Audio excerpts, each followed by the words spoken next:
There are things in life that lose their power the moment you speak them, not because they weren't true, but because they weren't meant to be shared.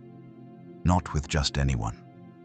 Not all the time, and not without discernment. Some truths were made to be carried, others to be lived through, and only a rare few are meant to be spoken, and only when the moment is right. You see, we live in a world where people are always listening, but rarely understanding. Where questions aren't asked to help you grow, they're asked to measure how breakable you are. This world praises vulnerability, but it often punishes those who show too much of it. You open your soul, and suddenly it's not yours anymore. It becomes gossip, it becomes judgment, it becomes leverage. And so the Stoic walks differently. He speaks differently. She guards her truth, not out of fear, but out of wisdom. Marcus Aurelius once wrote, "The things you think about determine the quality of your mind." But what about the words you say? What about the stories you share? What about the things you give away freely that were never meant to be handled by unsteady hands? You see, every word we speak from the soul is a piece of our peace. And once you let it go, you don't always get it back. So if you want to be strong, not just on the surface, but deep within, you must learn to protect 5 things. Not because you're hiding, not because you're cold, but because you're building something sacred. 1, your deepest pain. People say, talk about it. Don't bottle it up. Be open. And there is truth in that. We are human. We heal through expression. But there's a difference between healing and bleeding. A difference between release and exposure. And when it comes to your deepest pain, the kind that broke you, changed you, rebuilt you into someone new, that kind of pain is sacred. That pain is a fire you walked through alone. And while others may listen, they weren't there when the flames were highest. They didn't feel the floor fall out from under you. They didn't lie awake while your world collapsed. And because they didn't live it, they'll never carry it the way you do. You tell them what happened. They'll only see the limp. They won't see the miles you've walked since. They'll see the scar, not the fire you survived. Epictetus said, "Don't explain your philosophy, embody it, and your pain is no different. Don't tell the world what hurt you. Show them what you've become because of it. You don't need to scream to be strong. Your silence can speak volumes, sometimes louder than any testimony. Because the truth is, most people aren't trained to hold your story. They'll either look at you with pity, or worse, they'll keep it in their pocket, waiting for the day they feel like using it against you. So keep your deepest pain close, not because it owns you, but because you've mastered it. You've faced the dark. You've rebuilt your soul from broken pieces. You don't owe anyone the tour. Let them see the strength in your eyes, the wisdom in your quiet, the resilience in your walk. Because if someone truly knows you, they'll hear the weight in your voice, even when you don't speak about it. And if they don't, they were never meant to hold that part of you anyway. 2, your full vision and goals. There's a kind of power that comes from silence, the kind that doesn't announce itself, but moves with certainty. And when it comes to your goals, the Stoics would say, build quietly. Move inward before you move outward. Because the moment you speak of your plans, you trigger something dangerous. You invite the world in. And most of the world isn't ready to handle what you're building. You say, I'm going to do something big. And now it's not just a goal, it's a spotlight, it's a target. It's an open door for opinion, for criticism, for doubt dressed up as advice. But here's the truth no one likes to say out loud. Some people don't want to see you rise. Not because they're evil, but because your growth reminds them of their stagnation. They'll smile while secretly hoping you stay small. They'll say, that's amazing. But deep down they're thinking, who do you think you are? Seneca warned, "A wise man is never too quick to speak, nor too slow to act." Because speaking is easy, acting is hard. And when you talk about your goals too soon, you create pressure before you create progress. Suddenly, you're performing, not for your soul, but for the spectators. You become addicted to their approval, or crushed by their indifference, and what should have been sacred becomes shallow. There's a time to speak, and there's a time to build in silence. The Stoics believed in momentum, but they also believed in protecting that momentum from external noise. Think of your goals like seeds. You don't dig them up every day to show people what you planted. You water them, you wait, you nurture them in quiet discipline. Let the roots grow deep, so that when the wind comes, your dream can stand. Let them see the fruit, not the planting. Let them ask how you did it, not question whether you can. Because when your goals are loud, your energy gets scattered. But when your goals are silent, your focus sharpens, your path clears, and your soul stays intact. Stoicism reminds us, you owe no one an explanation for your vision. Only results, only proof through persistence. Let your journey be invisible until it's undeniable. 3. Your wealth, income, or financial moves. Money is strange. It's silent while you earn it. But the moment people hear about it, it starts to talk for you.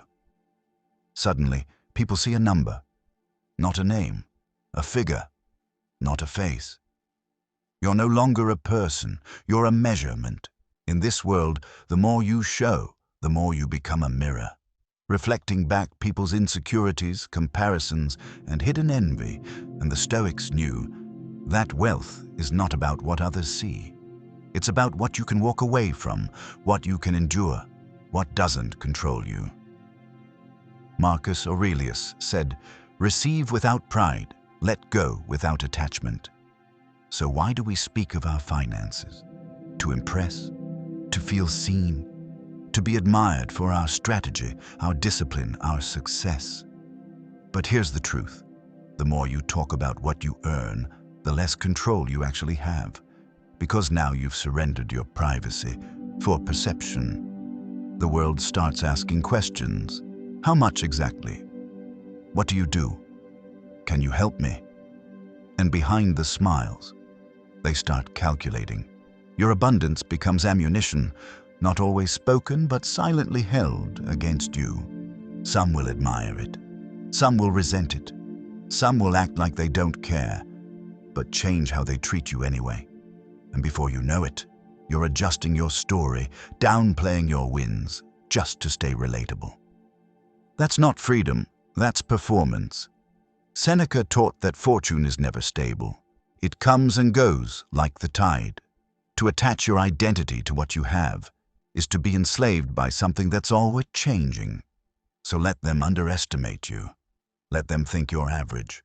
Let them assume you're just getting by. Because while they're watching others climb loudly, you'll be building quietly, saving quietly, moving strategically, where no one can interfere. Real wealth isn't loud. It doesn't seek validation. It doesn't need to be flaunted, posted, or praised. It's the quiet confidence of knowing you're secure, whether anyone knows it or not. Your bank account is not their business. Your investments are not their dinner conversation.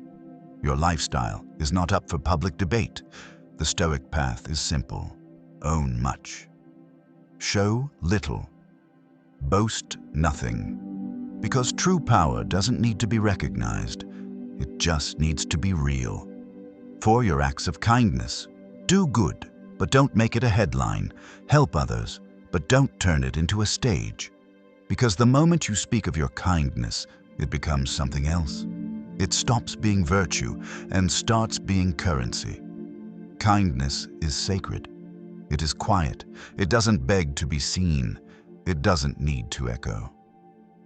Marcus Aurelius wrote, "When you do good to others, don't remind them of it." Why? Because if you need applause to act with compassion, you're not being kind, you're being calculated. There is something deeply pure in the silent gesture. The anonymous gift, the moment when no one is watching and you still choose to show up. But in today's world, even generosity gets broadcasted, filmed, packaged for likes, turned into performance. We say, just trying to inspire others. But often, it's not about others. It's about proving we're good, that we care, that we did the right thing. The Stoics would ask, if no one ever saw your kindness, would you still do it? If no one ever thanked you, would it still matter to you? Because that's the measure of real virtue, doing good for its own sake. You don't need to tell the world you're generous. Your peace will tell the story. Your energy will carry it. You don't need to post every act of compassion. If it's real, it will grow roots in the life you touched. And that's the difference. Real kindness leaves a legacy, not a post, not a speech, a change. So give, help, uplift. But then walk away, not coldly, but humbly. Because the most powerful people on earth are often the most quiet with their virtue.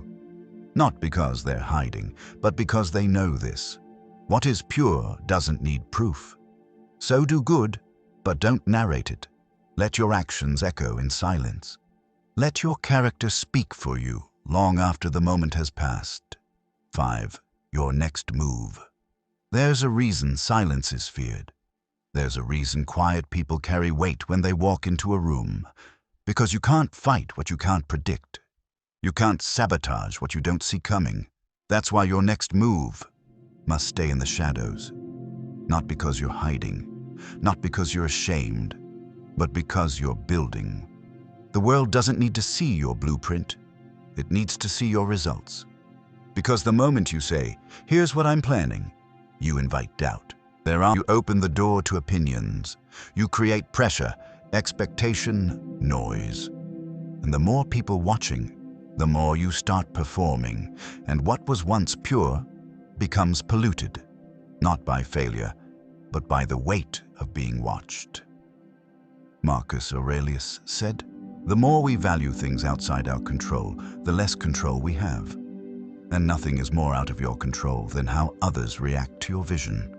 So protect your momentum, guard your silence like a treasure, not because your move is fragile, but because it's sacred. You don't owe anyone a preview. You don't need to explain your process. Let your absence speak. Let your progress confuse them. Let them wonder what you're up to, because wondering is all they'll ever do. That's power. That's composure. That's the Stoic way. When people can't predict you, they can't prepare for you. And when they can't prepare for you, they can't stop you.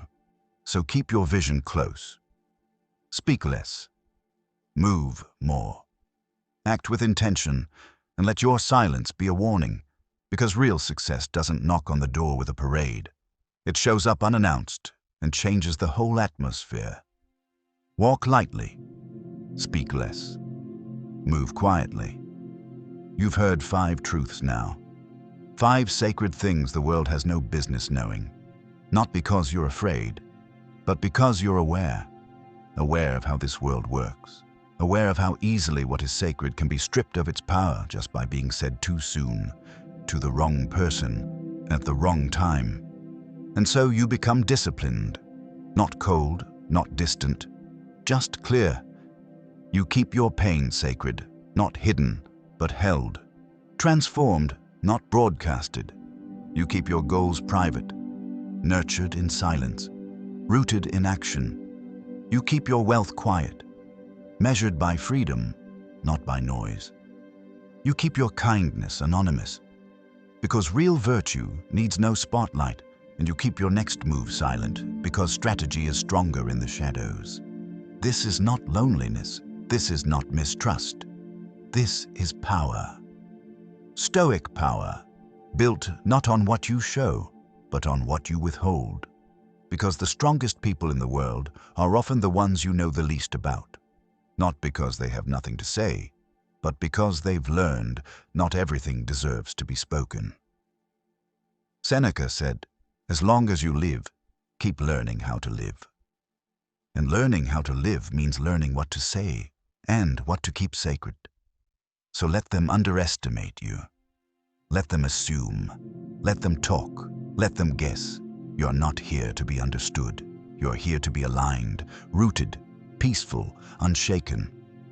Real power is private. Real freedom is silent. Real peace is unbothered. So speak less. Move more. Think deeply. And walk like someone who already knows exactly how this ends. Thanks for watching. If you found this video valuable, hit that like button and subscribe to the channel. And I will see you in the next video.